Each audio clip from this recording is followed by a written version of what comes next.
दूसरे के पैसे जब आप मैनेज करते हैं ना, तो बहुत केयरफुल रहना पड़ता है। तो जसप्रीत जी से भी बातचीत होगी।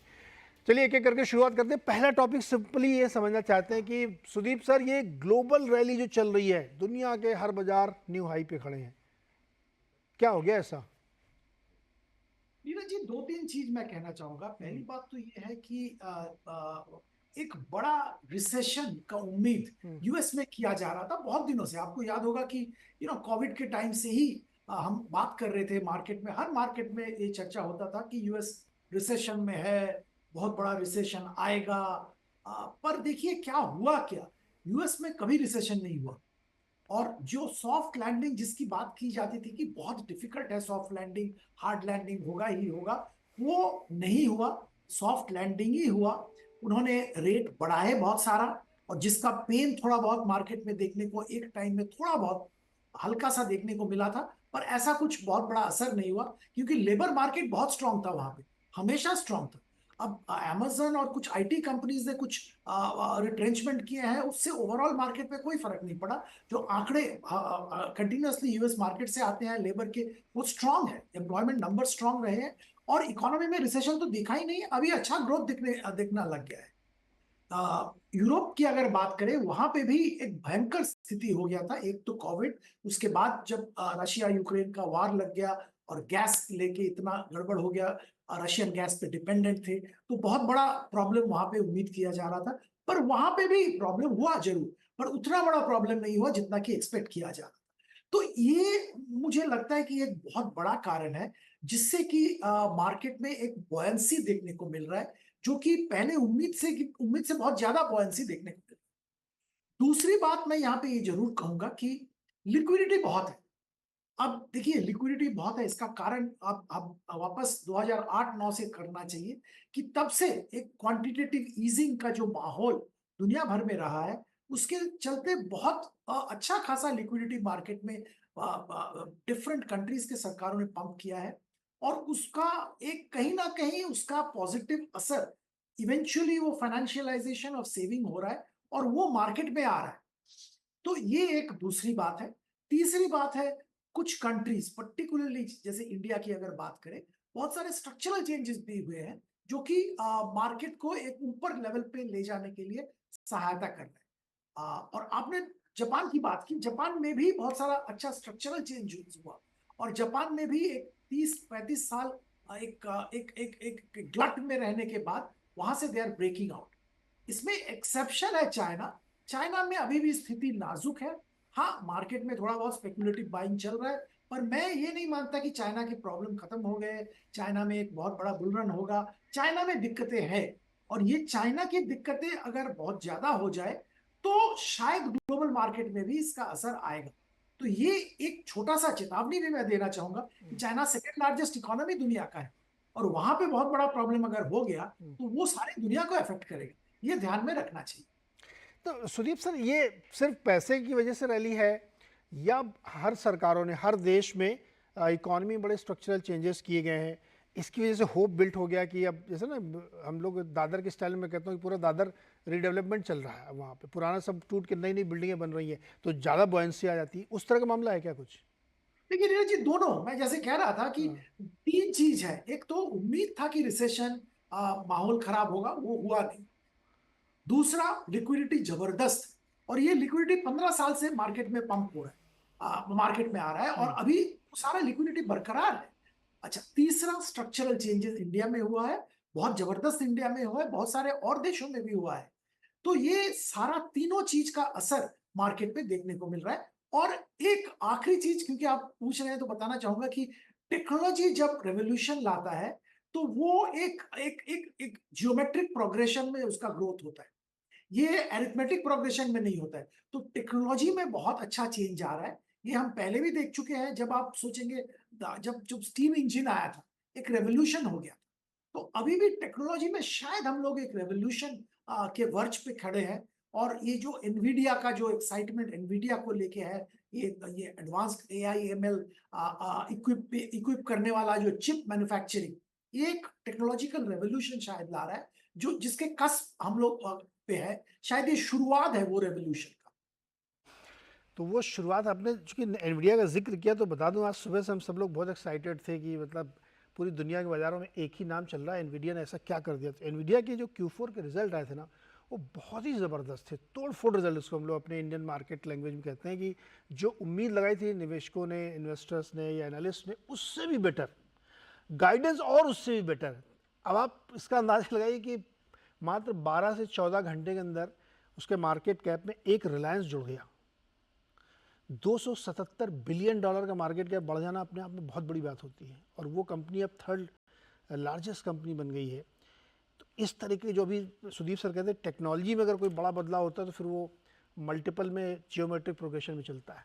तो एनवीडिया इसलिए बहुत चर्चा में, और उसके चक्कर में AMD, ARM holding, super computer, मतलब 4 से लेकर 32% की रैली थी कल चिप कंपनीज में। तो मनीष जी ये बताइए कि जापान का चार्ट दिखाइए जरा, 34 साल लगे उसको अपना पुराना हाई तोड़ के अब नए हाई की तरफ आ जाने में। इसकी बहुत अलग अलग लोग इंटरप्रिटेशन करते हैं। ये देखिए, दिसंबर 29 1989 को उसने 38,915 का लेवल टच किया था। उसके बाद वो 2024 में आकर के 39,000 को पार कर पाया। 34 ईयर्स लगे उसको न्यू हाई तोड़ने में। तो ये इसमें एक पीढ़ी गुजर गई। जिसने 25 साल में पहली बार पैसा लगाया होगा तो उसको तो आज वो दिन मिला होगा बुढ़ापे में कि अब शायद मेरा भाव आया, लेकिन आया। और वो इकोनॉमी जो लगातार 2 क्वार्टर से नेगेटिव ग्रोथ रेट दे रही है, रिसेशन की बातें जापान बोली, वहाँ का मार्केट हाईज पे खड़ा है। वहाँ के जो सेंट्रल बैंक के गवर्नर साहब आए हैं, जिनको गवर्नर कह लीजिए आप, वो बार बार धमकी देते हैं कि हम जो नेगेटिव यील्ड वाली पॉलिसी से बाहर निकलेंगे। कुछ कुछ उन्होंने किया भी, इसके बावजूद मार्केट में डर नहीं है। मनीष जी क्या है ये पूरी दुनिया की जो रैली आप ट्रैक करते हैं रोज, कैसे आप इसको इंटरप्रेट करेंगे? हाय नीरज। तो बेसिकली अगर सिर्फ यूएस स्पेसिफिक की बात करें, क्योंकि वो एक बास्केट मार्केट है और to a certain extent India भी उसको टो करता है, वहाँ एक सिक्लिकल स्लोडाउन आया था 1.5-2 साल तक अर्निंग्स में, जो मोस्टली मार्जिन ड्रिवन था। तो वहाँ से एक सिक्लिकल अपटर्न दिसंबर 2022 से हर चीज में, जो आप उसको फॉरवर्ड अर्निंग एक्सपेक्टेशंस के थ्रू अगर लेंसेज से देखेंगे, तो वो वहां से अर्निंग एक्सपेक्टेशन, जो फॉरवर्ड एक्सपेक्टेशन होती है एनालिस्ट की, वो वहां से वापस से धीरे धीरे ऊंची आने लगी है। तो एक तो आप सिक्लिकली इसको एक्सप्लेन कर सकते हैं कि पिछला साल 1.5 साल से क्या हो रहा है, क्योंकि बहुत बड़ा बस्ट हुआ था यूएस के अंदर 2022 में, तो उसका रिवर्सल है। दूसरा, आप उसको चैट जीपीटी मार्केट बोल सकते हैं, जैसे कि फैंक्स 2010s के मार्केट को एक्सप्लेन करता है। तो शायद नवंबर 2022 जब चैट जीपीटी लॉन्च हुआ, हम लोगों ने एक आध शो भी किया था इसके ऊपर, अगर आपको याद है तो। बट बेसिकली एक जो जनरल प्रायर था कि ये कुछ एक नई चीज है जिसको हम सब अभी तक एज एन एनालिस्ट अच्छे से नहीं समझ रहे हैं, और मुझे नहीं लगता कि इतना तेजी से वो प्रोडक्टिविटी के अंदर आ जाएगा। लेकिन मार्केट का जनरल एंटिसिपेशन ये है कि जो प्रोडक्टिविटी नंबर्स हैं वो थोड़े से चैट जीपीटी हो जाएंगे, सो टू से, कि एलएलएम्स या एआईस की वजह से फर्म्स के मार्जिन जो ऑलरेडी काफी एलिवेटेड लेवल पे है, वो शायद वहां पे और हेफ्ट या और इंक्रीज देखा जाएगा। तो उसका मार्केट का एंटिसिपेशन है, जो नंबर्स में भी है। और तीसरा ये है कि इतने एलिवेटेड मार्जिन के बाद में भी, बिकॉज कोविड ने कुछ किया है हमारे देश के कॉर्पोरेट ने को, या यूएस के कॉर्पोरेट को खास करके, कि मार्जिन्स एक्चुअली सिक्लिकल स्लो होने के बावजूद भी पुराने लेवल्स पे नहीं पहुंचे और अब वापस से पीक पे आ गए हैं। जैसे यूएस S&P 500 का मार्जिन देखोगे 12.5% पे, और एक्चुअली फॉरवर्ड मार्जिन और ज्यादा दिखा रहे हैं। सिमिलरली इंडिया के मार्जिन अगर इस क्वार्टर के रिजल्ट को बेक इन करके देखते हैं, तो मार्जिन लाइक 12.5 पौने 13 के आसपास में है। तो बेसिकली ये 3 रीजन है कि मार्जिन का सिक्लिकल अपटर्न, कोविड की वजह से कुछ कॉर्पोरेट ने अपने आप को रिस्ट्रक्चर ऐसे किया है कि वो हायर हाईज और लोअर और हायर लोस के ऊपर मार्जिन सेटल हो गए हैं, और शायद एआई ड्रिवन कुछ तो प्रोडक्टिविटी बूस्ट मार्केट एंटिसिपेट कर रहा है, और कई सारे बिजनेसेस में शायद वो ऑलरेडी बेक्ड इन है। तो एनवीडिया तो बेसिकली एक ऐसी कंपनी है जो अगर फेसबुक और गूगल ऑफ द वर्ल्ड अगर जीपीयू खरीदेंगे, तो बहुत सारा इन बड़ी कंपनियों का एक्सपेक्टेशन ऑलरेडी जीपीयूज के खरीदने में, और उसकी वजह से एनवीडिया की सेल्स के अंदर रिफ्लेक्ट करता है। इसके लिए ऑफ कोर्स वो एक रिप्रेजेंटेटिव मार्केट है। कॉर्पोरेट है या उसकी वैल्यूएशन है जो मार्केट उसको और जो कॉर्पोरेट उसको बेक इन कर रहे हैं। ओके, मनीष जी ने कहा कि चैट जीपीटी हम लोगों ने एक बहुत बड़ा शो किया था इसमें, उस समय ये सारी चीज़ें एक्सप्लेन की गई थी। मोटे तौर पे बता दूं आपको एकदम आम भाषा में कि प्रोसेस तेज हो गया आपका, तो आपकी यील्ड बढ़ गई प्रोडक्टिविटी में, उसकी वजह से मार्जिन इंप्रूव हो रहे हैं क्योंकि कॉस्ट आपकी कम हो रही। प्लस अलग रीजंस है कि वो एक बड़ा सिक्लिकल वेव था कमोडिटीज़ का, वो सब बस्ट हुए। और एक बात बड़ी इंपॉर्टेंट कही जो कि कोविड के दौरान बहुत सारे बिजनेसेस बस्ट हुए हैं। अगर वो कोविड नहीं आता तो वो ऐसे ही चलते रहते, बहुत ही लो प्रोडक्टिविटी वो बिजनेस कंटिन्यू कर रहे थे। लेकिन वो चूंकि आया बंद हो गया तो वो टूट गए, अब वो नए बने हैं, तो नए बने तो अच्छे वाले बन गए, तो इसलिए भी वहाँ पे बहुत मार्जिन दिख रहा है। तो मनीष जी, फिर क्या ये माना जाए कि ये दमदार रैली है, इसके बारे में शक नहीं करना चाहिए? सो बिल्कुल, आई मीन अगर सिर्फ मार्केट की वैल्यूएशन को आप लिक्विडिटी के लेंस देखेंगे तो वो गलत होगा कि ऐसा मार्केट्स के अंदर एक्चुअली रियल रेट्स काफी ऊंची हैं। ओवरऑल लिक्विडिटी इंडिया के अंदर भयंकर टाइट है, और जो मैक्रो लिक्विडिटी जिसको बोलते हैं, और यूएस के अंदर भी interest rates of course I mean 15-20 साल की ऊंचाइयों पे है।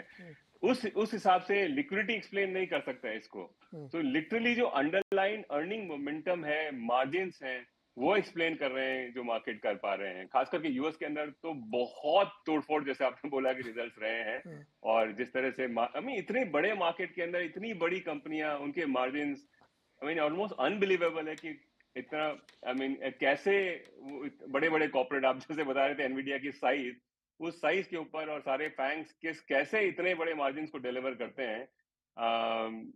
आई mean no other country including Japan के आप मार्जिन देखेंगे 4-5% मार्जिन है। यूरोप के अंदर सारी कंपनियों के मार्जिन जो है वो 7-8% मार्जिन है। यूएस का S&P 500 एग्रीगेट लेवल पे 12.5% का मार्जिन है, जिसका साइज जो है वो हमसे बहुत कई गुना बड़ा है। तो मीन अनबिलीवेबल मार्केट्स हैं और कॉर्पोरेट्स अनबिलीवेबल है वहां पे। ये बड़ी